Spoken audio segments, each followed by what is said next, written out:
Futebol sem fronteiras. Jogo jogado dentro do campo e fora dele. Bastidores, economia, política, turismo. O podcast do UOL para quem gosta de futebol internacional e tudo o que vai além de um simples grito de gol.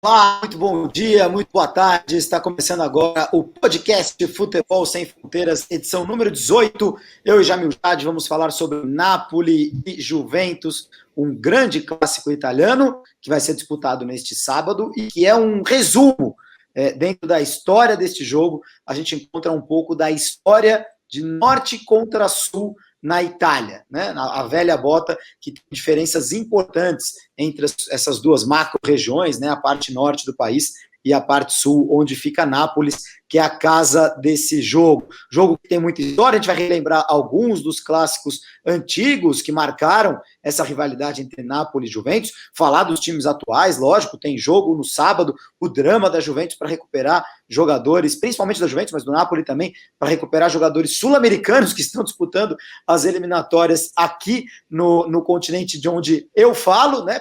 Os caras têm que viajar até onde está o Jamil aí para conseguirem entrar em campo no sábado, 6 da tarde, hora local. E também vamos falar um pouquinho sobre Nápoles, sobre esta cidade belíssima, aos pés do Vesúvio, do vulcão Vesúvio, que recebe o jogo de sábado no estádio Piero Sampaolo, e hoje é o estádio Diego Armando Maradona. Meu caro Jamil Jad, que está no meio de cúpula dos BRICS, complicadíssima a vida do Jamil, amigo, vida de correspondente internacional é assim, parece que não aprendeu ainda, Jamil. Grande abraço para você, meu caro. Grande abraço, Júlio, grande abraço a todos.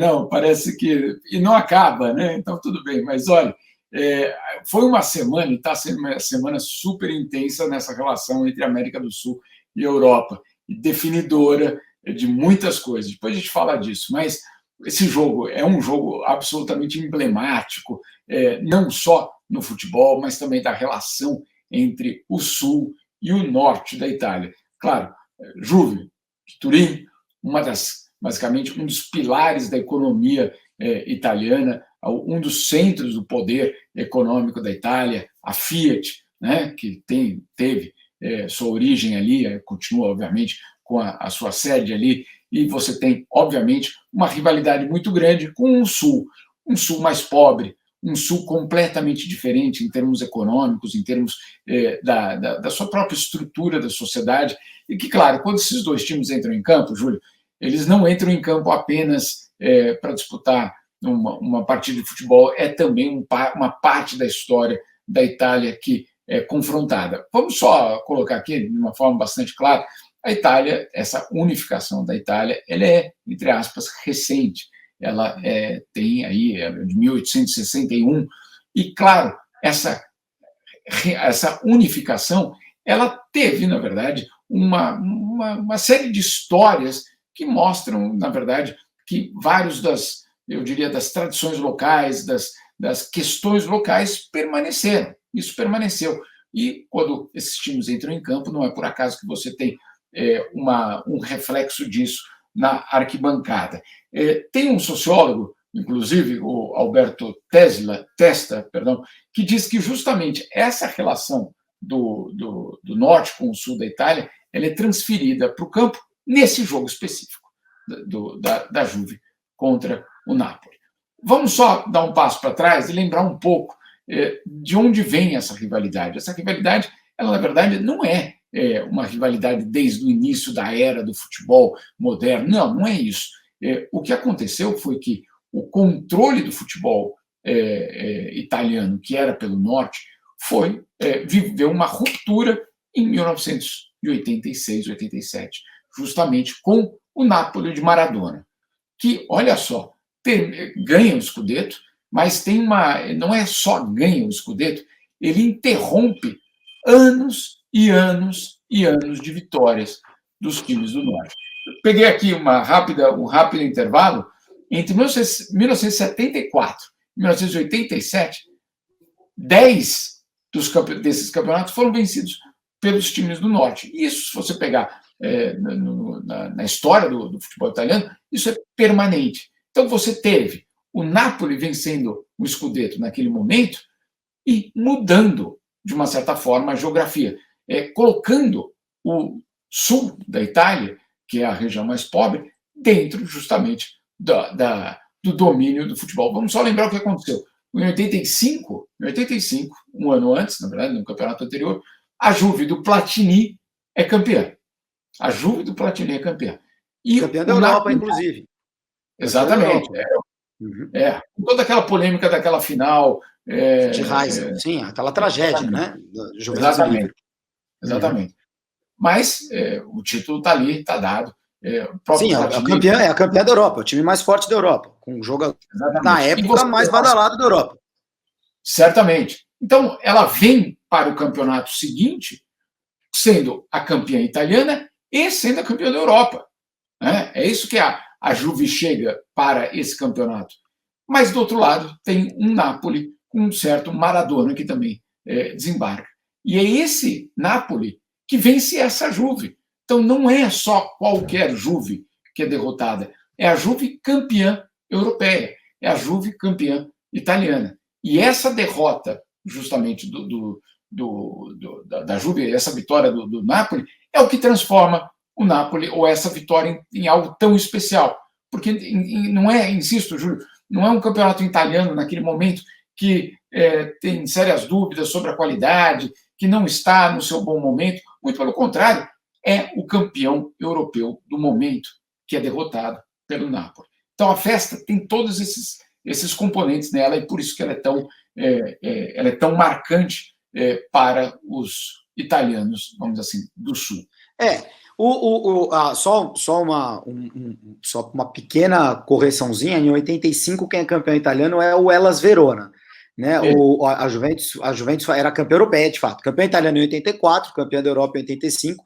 Em 85 você tem essa zebra monumental, histórica, que é o título do Verona, do pequenino Verona, na década mais forte, eu acho, da história do futebol italiano, né? Nos anos 80, com todos os grandes muito fortes, incluindo aí o Napoli, e acaba sendo campeão o Verona. O Jamil bem disse em 86. Em 86 a Juventus é campeã, em 87 o Napoli toma esse trono e o Napoli é campeão em 87 e 1990. Agora, o interessante de tudo isso, né, Jamil, é que as grandes forças esportivas do futebol italiano sempre foram Juventus, Inter e Milan. São os três grandes em termos de títulos. Para se ter uma ideia, a Juventus tem 36 títulos italianos. O Napoli tem 2. Esses 2 aí que eu acabei de citar, de 87 e 90. Como você vai chamar de rivalidade um confronto em que um ganhou 36 vezes o título e o outro ganhou 2? Né? As grandes rivais esportivas da Juventus sempre foram a Inter e o Milan. Né? Torino e Milano, né? Turim e Milão estão separados ali por uma hora. São duas cidades do norte da Itália. Os times de Roma nunca conseguiram desafiar. A Roma e a Lazio foram campeões aqui e ali, mas nunca conseguiram desafiar esse domínio de Milão e de Turim no futebol. Então, como que esse confronto, esse duelo, por que Juventus e Napoli é um clássico fortíssimo e por que a gente está fazendo um programa sobre esse clássico? E, por exemplo, Milan e Roma, Milan e Lazio, que vão jogar domingo. Milan e Lazio não é esse clássico todo. Não é porque...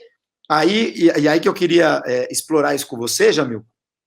Não é por causa dessa questão norte-sul, que você dizer, né? Mas porque a Juventus é o time da Itália, é o clube da Itália, que tem torcida no país inteiro.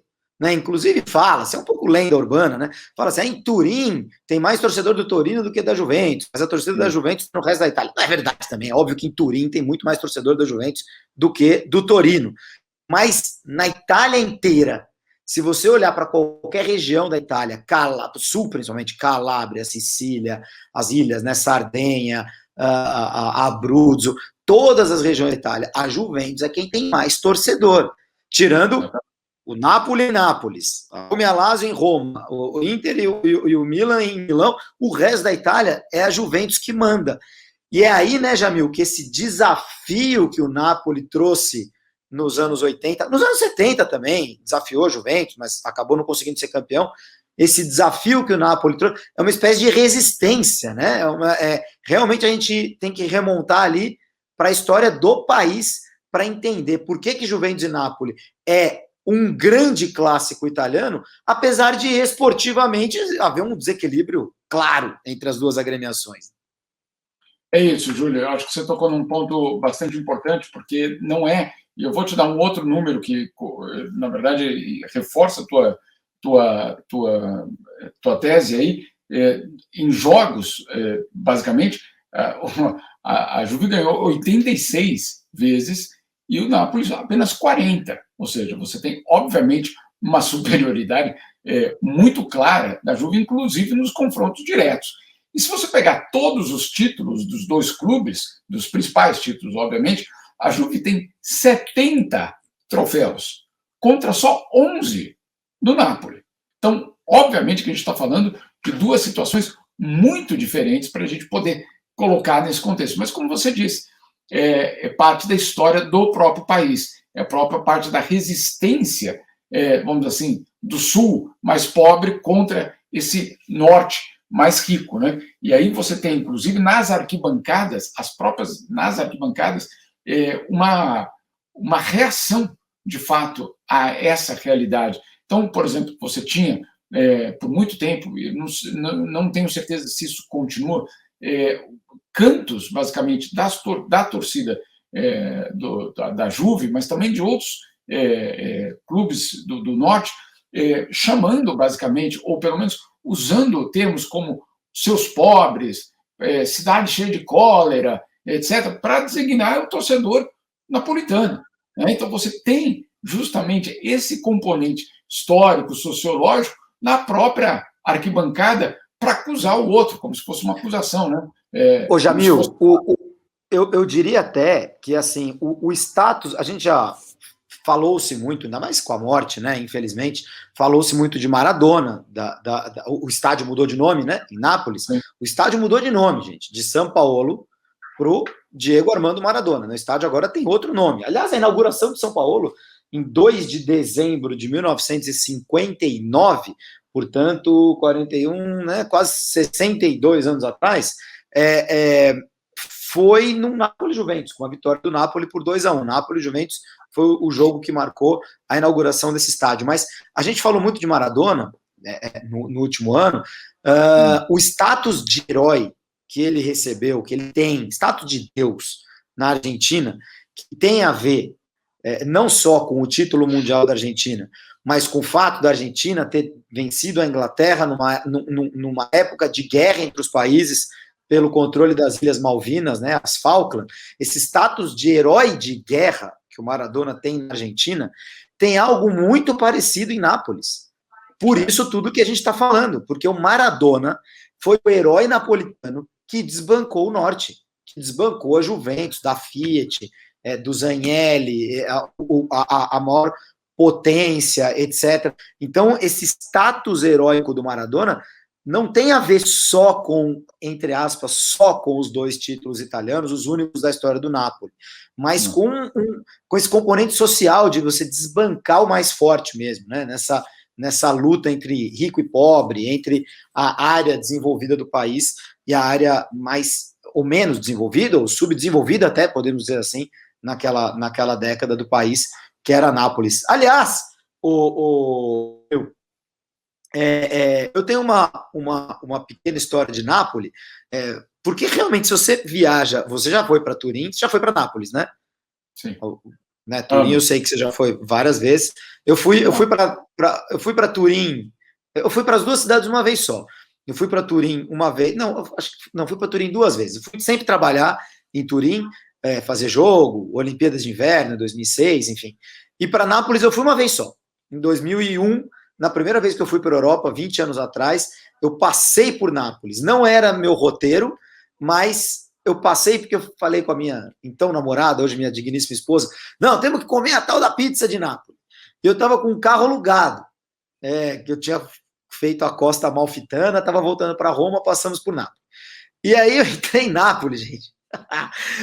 Cara, a quantidade de moto, assim, o único lugar do mundo em que eu vi mais motos tresloucadas do que em São Paulo foi em Nápoles 20 anos atrás. Os caras passam por você com as Vespas assim e dão no teu espelhinho e olham feio e tal. Eu acho que hoje São Paulo deve estar pior. Porque hoje São Paulo está um caos realmente com esse negócio das motos. Mas, sem querer entrar nisso, a minha sensação quando eu fui para Nápoles, Jamil, foi assim: cara, bagunça por bagunça, eu fico lá em São Paulo mesmo, que tá lá minha família, meus amigos e tal, né?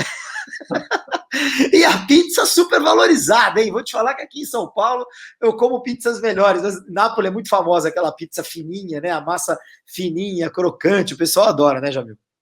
Então, a pizza que o mundo conhece, né, a pizza que serve de modelo, é a pizza de Nápoles. A pizza do norte ela é diferente, ela tem uma outra espessura, ela tem outra, né, mas a pizza hoje de Nápoles, mas eu concordo com você, viu? Eu tenho muito medo de dizer isso lá em Nápoles, né, abertamente. Olha, eu venho de um lugar onde a pizza é melhor do que a de vocês. Eu evito essa frase, principalmente depois que eles ganharam ano passado, que a pizza napolitana e o fazer a pizza napolitana passou a ser patrimônio mundial da humanidade pela Unesco, né? Ou seja, então é algo, né, eles protegem, eles colocam aquilo ali como uma tradição mundial, como um patrimônio da humanidade. Concordo, e é espetacular você estar lá naquele cenário do caos e da intensidade, né? Porque isso é a cidade. É intensa o tempo todo, caótico o tempo todo, mas também, vou te dizer, muito acolhedora. Se você passa, vamos dizer assim, você rompe eu diria, esse momento aí de susto, né? Porque Nápoles te dá isso, né? Nápoles assusta, você chega e assusta, você entra na cidade e assusta. É um susto porque é de uma intensidade absurda. Se você rompe isso, eu vou te dizer, Júlio, é uma cidade super acolhedora, com uma cultura espetacular, e até a pizza começa a parecer a de São Paulo. Não, é aí que tá, é interessante. Eu sempre bato no peito, né? Que a pizza de São Paulo é a melhor do mundo. Em qualquer padaria que você vai aqui em São Paulo, tem uma pizza muito boa. Acho que em São Paulo você encontra. É difícil você encontrar uma pizza ruim em São Paulo. As mais caras, aliás, está muito caro, né? Tudo está muito caro aqui no Brasil. Mas mesmo as mais em conta, as mais baratas, são muito boas. Agora, acho que o que marca muito a pizza aqui em São Paulo, qualquer uma, independente se massa fina, massa grossa, é o recheio, né? As pizzas são muito recheadas, muito cheias de queijo. Se for uma pizza margherita, é muito cheia de queijo. Se for uma calabresa, é muito cheia de queijo de calabresa. É muito cheia de tudo. E a pizza europeia, napolitana, é o benchmark, digamos assim, ela não tem tanta coisa. Ela é mais simplesinha, assim, né? Ali, o molho de tomate, o queijo e tal. Tem várias partes da massa que não tem nada, certo? Então, para quem está acostumado com o recheiaço das pizzas aqui de São Paulo, você sente uma certa pobreza nessa pizza de Nápoles, mas é que é outra coisa, né? O que marca mesmo, né, Jamil, não é o recheio, é a massa, certo? É a massa fininha, que quebra, né? Basicamente é isso. Não, e foi muito curioso, Júlio, perdão por desviar e entrar pela pizza, mas porque para a gente entender, para que alguma coisa seja considerado patrimônio da humanidade, ele precisa, entre outras coisas, mostrar que ele é o único daquele local. E que naquele local é que aquela técnica ou aquela arte, basicamente, foi criada e que tem um impacto mundial. E foi justamente a massa da pizza que foi colocada como a grande, diria, inovação ou característica. Então, eu concordo que é um patrimônio da humanidade. Você vai absolutamente em qualquer lugar do mundo, existe a pizza, né? E vem, de uma certa forma, daquela origem. Estamos fazendo essa viagem um pouco por Nápoles, um pouco também para mostrar que, claro, existe uma enorme diferença cultural com o norte da Itália. Quem conhece as duas regiões sabe que essa divisão ela é real. Só que ela vai 2 vezes, pelo menos, por ano a campo. Claro, isso quando o Napoli não cai para a segunda divisão, né? Bom, mas isso é outra coisa. Não, que foi um desastre esportivo do Napoli recente, mas o Napoli já conseguiu se recuperar disso e hoje tá muito grande. A gente vai falar de futebol, já que a gente entrou na história da pizza, só para concluir um pouco até o nosso serviço de turismo, porque o podcast Futebol Sem Fronteiras, vocês sabem que é isso, né? O jogo por trás do jogo, os bastidores, os lugares, as cidades, né? A gente trazendo, eu e o Jamil, trazendo um pouquinho dessa nossa experiência de Europa para vocês. E Nápoles fica a 2 horinhas de Roma, só que para baixo, né? Então acaba não fazendo parte de muitos roteiros, né? Muita gente que quer conhecer a Itália sobe de Roma até Veneza, por exemplo, desce de Veneza até Roma. Às vezes passa por Milão, às vezes não, mas você vai passar por Florença, você vai passar talvez por Bolonha, mas você vai fazer um roteiro ali de Roma para cima, né? Ou de Veneza para baixo até Roma. E pouca gente desce de Roma. E é ali que está o sul da Itália, Nápoles. E eu acho, bom, Nápoles tem um centro histórico muito bonito, tem um Duomo, né, uma catedral muito bonita também. A Nápoles subterrânea é muito interessante, os túneis, né, tem algumas visitas turísticas bem interessantes. Agora, eu acho que o principal para quem vai para a região de Nápoles, né, Jamil, é Pompeia, né?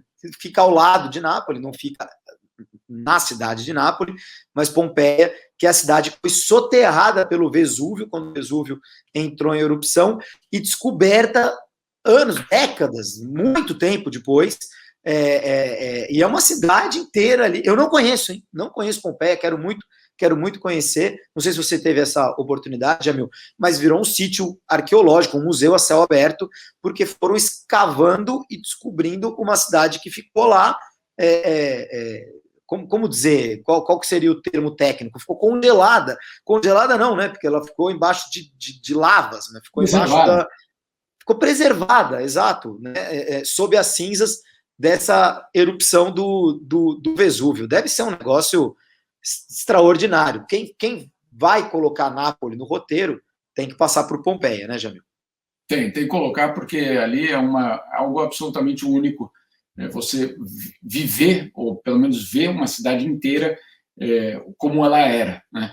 Existe um problema muito grave, que aí é a falta de recursos, a preservação da cidade preservada. Quer dizer, existe esse problema econômico atual, que é garantir que aquilo ali seja preservado por muitos anos ainda. Mas esse é um outro debate. Mas sim, Júlio, você tem toda a razão. O fato de Nápoles estar ao sul de Roma, às vezes sai desse roteiro, mas é uma cidade, como você falou, tem isso, tem o próprio Vesúvio, que é muito impressionante, tem Pompeia, tem Capri, a ilha de Capri, que você pega um barco de Nápoles e vai para ali, enfim, é uma região espetacular. Eu insisto, quem for, o primeiro susto, ele é real, mas depois é uma cidade super acolhedora e super intensa em tudo isso. Também uma cidade que tem um nome curioso, porque Nápoles é Nova Polis, New Polis, né? Neopoli, que é a mesma de Nablus, na Palestina. Enfim, Nablus e Nápoles têm o mesmo nome. Por que eu estou dizendo isso? Porque, na verdade, você tem o que parece ser absolutamente tradicional, naquele momento foi uma novidade, uma inovação, era uma nova cidade que estava sendo colocada ali. A realidade é que você tem, voltando para o futebol, uma cidade que hoje mudou, como você disse. O futebol que naqueles anos 80 era ainda uma confrontação ao norte, você tem um Nápoles hoje muito mais estabelecido, com dinheiro e querendo brigar de igual para igual, de forma permanente, e não esporadicamente pelo título. Essa é uma nova situação do Nápoles, um Nápoles que chegou. Quando ele caiu, Júlio, você lembra disso? Quando ele caiu, ele não só caiu, como ele faliu. Né? O Nápoles faliu. Ele foi refundado, né? Foi refundado com outro nome. Então, isso não no século... Quer dizer, até o século passado, né? Não é. Foi agora. Sim, nos anos 2000. Isso, já estávamos nesse século.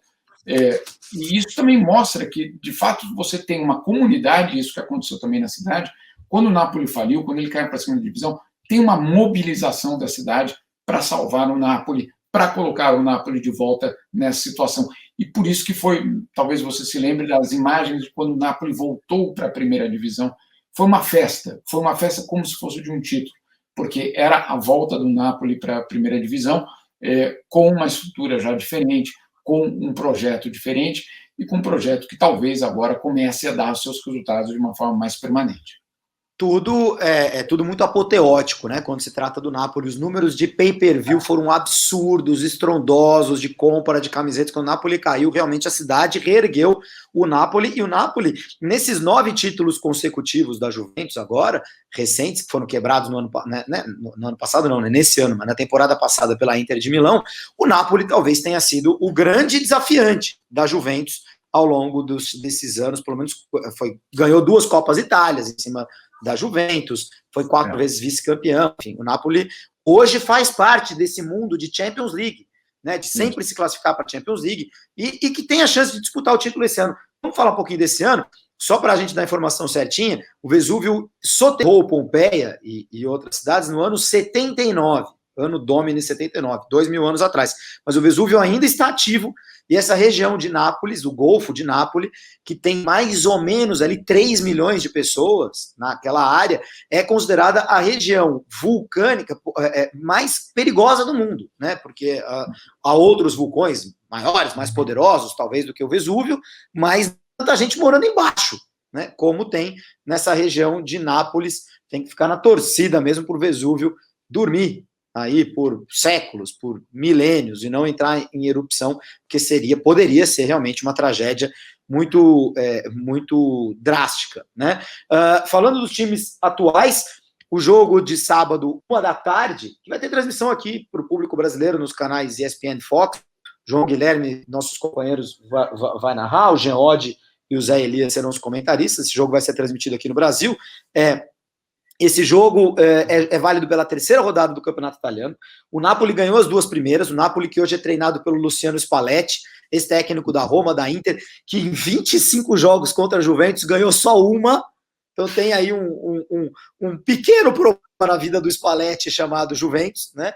O Napoli ganhou as 2 partidas que fez até agora, 2-0 contra o Venezia em casa e 2-1 contra o Genoa fora, e a Juventus é que começou o campeonato muito mal, né? Empatou com o Udinese 2-2, que foi o último jogo do Cristiano Ronaldo. O Cristiano pediu para ficar no banco naquela partida, entrou, fez um gol nos acréscimos, foi anulado por um impedimento milimétrico, teria sido o último gol dele com a camisa da Juventus, e aí acabou, né, indo embora para o Manchester United. E no primeiro jogo aí da vida sem Cristiano Ronaldo, a Juventus perdeu em casa para o Empoli por 1-0. Então a Juventus tem 1 ponto no campeonato, o Napoli tem 6. Claro, o Empoli não é o maior Empoli da história, né? Não é. Juventus fez um mercado ruim. Quer dizer, é isso. Pois é. E a Juventus que tem o retorno do Allegri, né, que foi um técnico que foi também campeão várias vezes, que a experiência com o Sarri, que brilhou no Napoli, foi para o Chelsea, veio para a Juventus, não deu certo. A experiência com o Pirlo foi péssima, né? O time perdeu o título depois de 9 campeonatos consecutivos, e aí a Juventus foi buscar o Allegri de volta, e o Napoli desfez a sua parceria com o Gattuso e trouxe o Spalletti. Agora, falava-se que o Napoli ia perder o Koulibaly, o zagueiro, que falava-se que o Napoli ia perder tanta gente, acabou não perdendo. É basicamente o mesmo Napoli da temporada passada, com Insigne, com Osimhen, com esse atacante nigeriano que é muito bom jogador. É um bom time, o time do Napoli, e eu acho que o Napoli é, sim, um dos candidatos a título. E se ganha esse jogo contra a Juventus, abriria aí 8 pontos de vantagem para a Juventus, e aí Inter e o Milan, lógico, tem os mesmos 6 do Napoli. O campeonato está só começando, mas é um jogo para a Juventus, né, Jamil, já crucial ali. Se você perde do Napoli, fica 8 pontos do Napoli, 8 talvez da Inter, do Milan, já começa a ficar esquisito esse campeonato para a Juventus, né, Jamil? Já, esse começo é muito revelador da incerteza que a Juve vive, né, em vários, não só Cristiano Ronaldo ou não Cristiano Ronaldo, mas qual é o projeto que eles têm exatamente. Então, uma das perguntas é justamente, isso vai durar? Essa incerteza, ela é sustentável? A Juve não pode se dar o luxo de não ir para uma Champions, entendeu, Júlio? Não existe essa possibilidade financeira para a Juve, porque ela depende muito mais da Champions do que do próprio campeonato italiano para fechar as contas. Então, a Juve não tem vamos dizer assim, o espaço financeiro, fiscal, inclusive, para dizer, olha, no que se refere ao fair play financeiro, eu tô confortável. Não está confortável. E esse início é muito, muito complicado. Eu vejo até uma decisão do Cristiano Ronaldo de sair da Juve, talvez já baseado nesse sentimento de incerteza que existia sobre o próprio projeto da Juve, não apenas da sua situação lá, ou da atração que pode ser ele de volta ao Manchester United, não só isso, mas também de certos pontos de interrogação sobre o próprio projeto da Juve para os próximos anos. Napoli, de importante para essa temporada, perdeu o Milik, que é o polonês que foi para o Olympique de Marselha, que é um atacante que jogava, que tinha minutos, mas também não era um titular. Com a chegada do Osimhen, ele perdeu importância e confirmou a contratação do Poliano, junto à Inter de Milão, essas coisas, né? Aparece aqui, 19 milhões de euros, mas o Politano já estava jogando no Napoli, né? Quer dizer, sabe-se lá quando que paga, quem paga, quando paga, futebol europeu, né? Chegou o Jesus, o zagueiro brasileiro, que era da Roma, e o Anguissa, o meio-campista defensivo que veio do Fulham, jogador de nacionalidade de Camarões. Mas falando em mercado desses dois times, realmente a grande perda foi a da Juventus. Ô Jamil, em Nápoles, jogos em Nápoles, 24 vitórias do Napoli, 27 empates, 23 da Juventus, quer dizer, isso jogos do campeonato italiano, muito equilíbrio, vários jogadores famosos que vestiram as duas camisas, o Altafini, nosso Mazzola, né? Mazzola aqui no Brasil, Altafini na Itália, jogou com as duas camisas, Dino Zoff, não sei se é o maior goleiro italiano de todos os tempos, porque tem o Buffon, né? Mas um dos grandes goleiros italianos da história, campeão do mundo em 82, Dino Zoff defendeu os dois times. Tiro Ferrara, um dos maiores zagueiros italianos também de todos os tempos, defendeu os dois times. Cannavaro. Aí teve o Higuaín, que foi uma luta grande entre eles, né, para ver quem levava o Higuaín. Agora, eu destaquei aqui, Jamil, em 1974, 75 a temporada, teve um 6-2 da Juventus sobre o Napoli, era o Napoli do Luiz Vinícius e a Juventus do Giovanni Trapattoni, também os times de estilos muito diferentes nos anos 70. A Juve ganha de 6-2 no São Paulo e é um jogo fundamental para título, mas eu acho que o grande duelo, pelo menos na cabeça, no coração dos napolitanos, é o duelo da Copa da UEFA de 88-89. Quartas de final, né? A Juventus ganha a primeira partida por 2-0 e o Napoli reverte, vencendo por 3-0 o jogo de volta. Gols do Maradona e do Carnevale no tempo normal. O jogo vai para a prorrogação e aí o Renica faz no último minuto da prorrogação o 3-0, uma apoteótica classificação do Napoli para a semifinal da Copa da UEFA. O Napoli venceria o Bayern na semifinal, o Stuttgart na final, e esse é o único título europeu da história do Napoli. Eu acho que esse, pro napolitano, né, Jamil? Eu tenho aqui um bonequinho do Careca aqui em casa. Eu também tenho. Olha que legal. Cadê ele? Ele tá ali. Você tem um carecone aí? Exatamente. Exatamente esse. Nós temos o mesmo bonequinho. Olha que legal aqui, ó. Um carecone com a. Deixa eu ampliar para quem está vendo a gente, não ouvindo. Esse é um bonequinho que o meu irmão me trouxe, meu irmão Flávio Gomes me trouxe quando eu era um molequinho, e ele me trouxe lá da Itália. É engraçado, eu sempre. Olha, é o mesmo, Jamil. Que demais, gente. Exatamente o mesmo. Tem o mesmo bonequinho do carecone. Isso é por conta, no meu caso, por conta do São Paulo e do Silvio Lancelotti, né, que é do nosso amigo. Porque, Silvio Lancelotti. Quando a gente era moleque.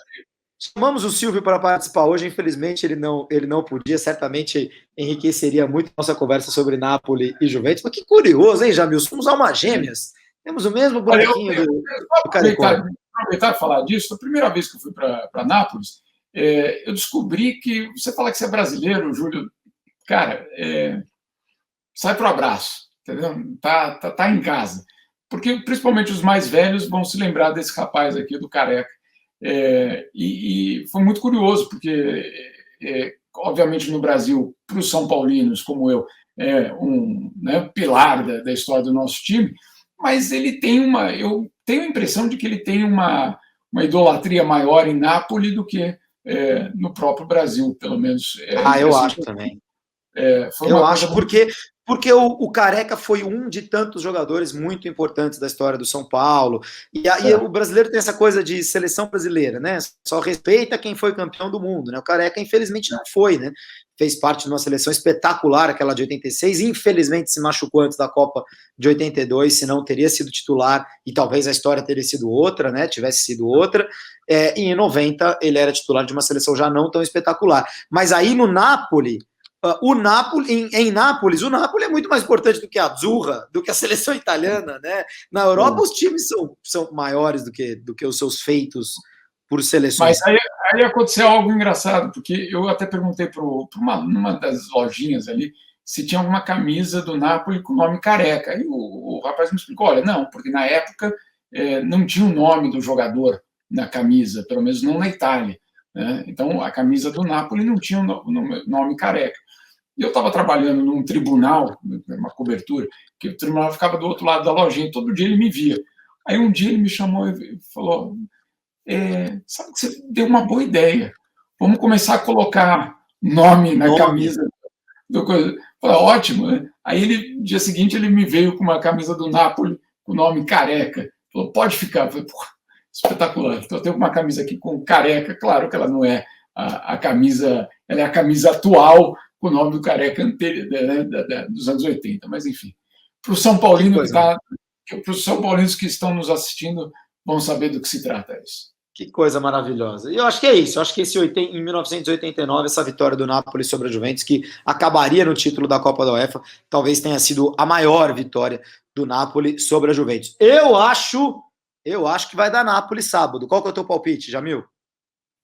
Eu acho que sim, principalmente porque você está nessa situação de uma Juve ou enfraquecida, ou pelo menos em dúvidas, e o Napoli querendo mostrar aí que vai disputar algo grande. Então, eu concordo, eu acho que tem uma boa chance de dar Napoli essa vez. Uma série de clubes europeus organizou um voo fretado que vai sair da Colômbia, depois do Colômbia e Chile da quinta-feira à noite, para levar jogadores de vários times da Europa, entre eles o Ospina, goleiro do Napoli, o Quadrado, jogador da Juventus, 2 colombianos.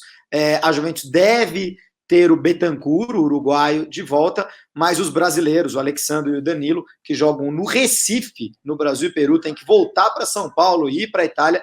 Os laterais, possivelmente não vão chegar. E o Dybala, que joga Argentina e Bolívia, esse deve conseguir voltar. Aí vai ser uma decisão em cima da hora ali do Allegri, se coloca ou não os caras para jogar a Juventus. Com muitos problemas, o Napoli com menos problemas. É por isso que eu acho que o Napoli é ligeiro favorito para essa partida, esse duelo Allegri contra Spalletti, Napoli contra a Juventus, sábado, 13h. É isso, né, Jamil? Acho que conseguimos trazer bastante da história desse grande duelo italiano. Vai trabalhar, meu amigo, que o dia é longo para você. Vamos. Mas olha, só para deixar muito claro, a gente está falando muito de Nápoles, mas Turim também é uma cidade adorável. E é uma cidade pequenininha, você caminha para todo lugar, tem um rio espetacular, caminha ali do lado do rio, de mão dada. Isso a gente deixa. Certamente teremos um futebol sem fronteiras Juventus contra alguém ao longo da temporada. E aí a gente vai conversar bastante de Turim, né? É uma cidade lindíssima, de fato. Te cortar, mas querendo te ajudando. De porta a porta, 3 horas da minha casa. Então, esse eu já. Geralmente eu adoro. Aí Nápoles está mais longe, né? Aí tem que pegar um aviãozinho. Tem que pegar um aviãozinho. Muito bom. Muito bom. Obrigado, Jamil. Um abraço para vocês. A gente volta quinta-feira que vem com mais podcast Futebol Sem Fronteiras. Tchau, tchau. Futebol Sem Fronteiras. Jogo jogado dentro do campo e fora dele. Bastidores, economia, política, turismo. o podcast do UOL para quem gosta de futebol internacional e tudo o que vai além de um simples grito de gol.